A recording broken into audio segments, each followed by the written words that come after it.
Hello and welcome, my dear friend. If you're here, it means you're ready to hear this message. It's not by chance. Just like everything in the universe, this moment has a purpose. You know, every chosen one goes through this season before their breakthroughs. The season of brokenness. The darkest part of the night is just before the sun rises. Your breakthrough might be closer than you think, but sometimes it's hidden like a treasure buried beneath the dust of fear and doubt. Stay with me, because what you're about to hear might just be the turning point you've been waiting for. Understanding the season of brokenness. Let's start by understanding what the season of brokenness really is. It's not just a period of hardship or struggle, it's a sacred process where God actively works within us. Think of it as a refining fire, much like gold being purified. To achieve its purest form, gold must be put through intense heat to remove impurities. In a similar way, God uses our difficult seasons to purify our hearts, strip away what no longer serves us, and shape us into our highest selves. Remember, when we carry God's love within, even in hardship, our kindness becomes the greatest gift we can offer the world. During these times, our hearts are softened, our old patterns are challenged, and the areas where we've been holding back are brought into the light. We often resist change, but God is inviting us to let go of what no longer aligns with His vision for our lives. It's not just about enduring the discomfort. It's about embracing it, knowing that this is how we are being refined, prepared, and transformed. God is not merely removing the impurities, He's revealing the treasure that has always been within us. The deceptive lies of the enemy. One of the greatest challenges we face during our broken seasons is the voice of doubt, the whisper that says we are forgotten, unworthy, or that our struggles mean God has turned away. This is one of the enemy's oldest tricks, and it's designed to make us feel isolated and discouraged. But remember, trials are not signs of God's absence. They are often evidence of His active presence, preparing us for greater things.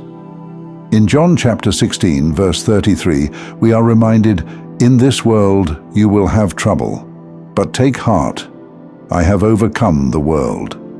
This isn't a promise of a trouble-free life. It's a promise that God is greater than any trouble we face.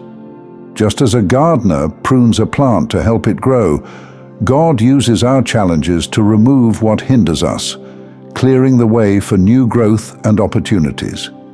It's crucial to cling to God's promises during these times. Romans chapter 8, verse 28 tells us that all things work together for good to those who love God, to those who are called according to His purpose. Our trials are not random, they are purposeful. God is using each struggle to shape us into vessels of His light.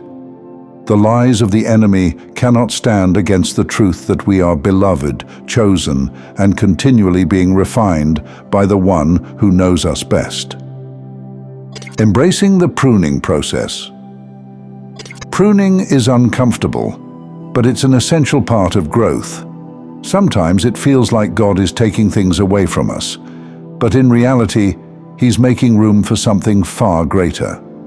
This process often requires us to let go of old habits, outdated mindsets, and even certain relationships that no longer serve our divine path.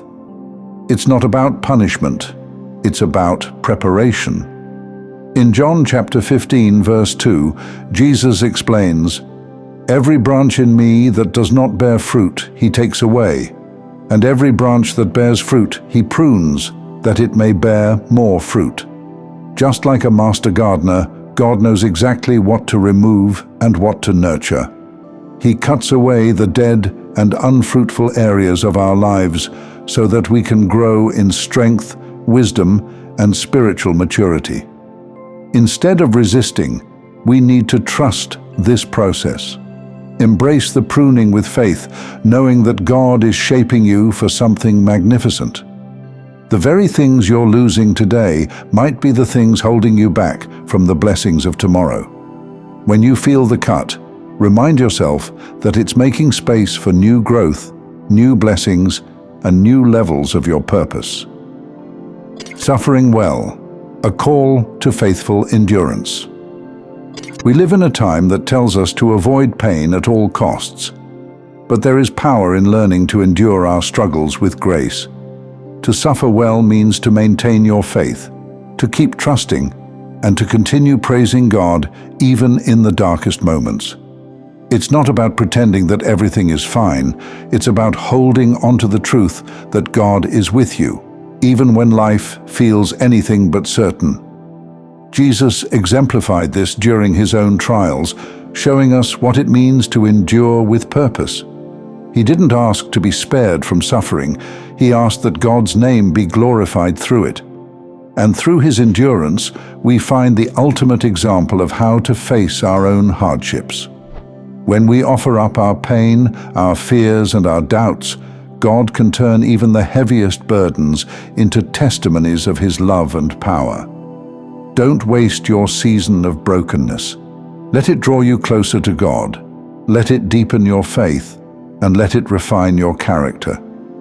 The praise that comes from a heart that's been through the fire is a powerful act of worship. It's a declaration that says, God, I trust you even now. It's in these moments that our faith becomes strongest, our worship most genuine, and our relationship with God most intimate. Finding strength in the valley. When we're going through our hardest seasons, it's easy to feel lost and overwhelmed, but these valleys are often where we find our greatest strength. Instead of seeing your pain as something to be avoided, view it as God's way of calling you closer. Just as a seed must first break before it can grow, our struggles often crack us open to the deeper parts of our purpose and potential. It's in the low points of life where we often discover the depth of our resilience and the beauty of God's grace. While it may not feel like it now, your valley is not a place of defeat. It's fertile ground for new beginnings. God is not abandoning you in your struggle. He's standing with you, guiding you through it, and using every challenge to shape you into the person you're meant to be. The story of Joseph is a powerful reminder that our trials can be the very stepping stones to our destiny. Betrayed by his brothers, sold into slavery, and unjustly imprisoned, Joseph's lowest moments were all part of God's plan to elevate him to a position of influence and purpose. Your story, too, is being crafted in the same hands that guided Joseph. Trust that your present pain will one day give way to a future filled with God's promises. The promise of fruitfulness. Every season of brokenness has a purpose, and after the refining comes a season of fruitfulness. The trials you are facing now are setting you up for blessings beyond what you can imagine. Think about how Joseph, after all his hardships, was eventually called out of prison to stand before Pharaoh and was placed second in command over all of Egypt. When Pharaoh finally called for Joseph, all of his suffering culminated in a single moment that changed everything. He was elevated from the prison to the palace.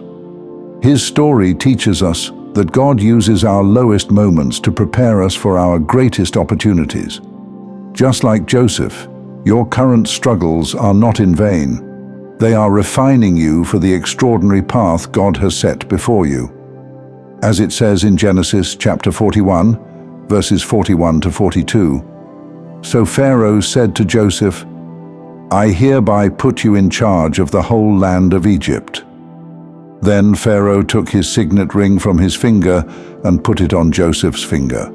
The same God who brought Joseph from the pit to the palace is working in your life right now, turning every hardship into a divine setup for your future.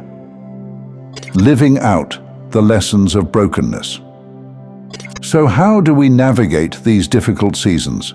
First, by surrendering to God's process. We must trust that He sees what we cannot and knows what's best for our journey. Just as gold must go through the fire to be purified, we too must go through our own refining processes. Embrace it with the understanding that each trial is a tool in God's hands, shaping you into the person you're meant to become. Second, worship in the midst of your pain. It's easy to praise when life is good, but the worship that comes from a place of brokenness is one of the most powerful declarations of faith you can make. When you lift your voice and your heart in the valley, it echoes louder than any mountaintop praise. Lastly, be patient with yourself and the process.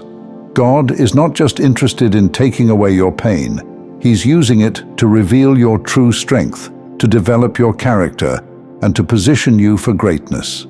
Trust that what God removes, He replaces with something better.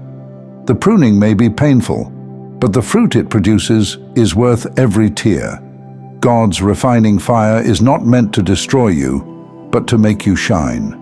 Your broken season is not a detour. It's an essential part of your divine journey.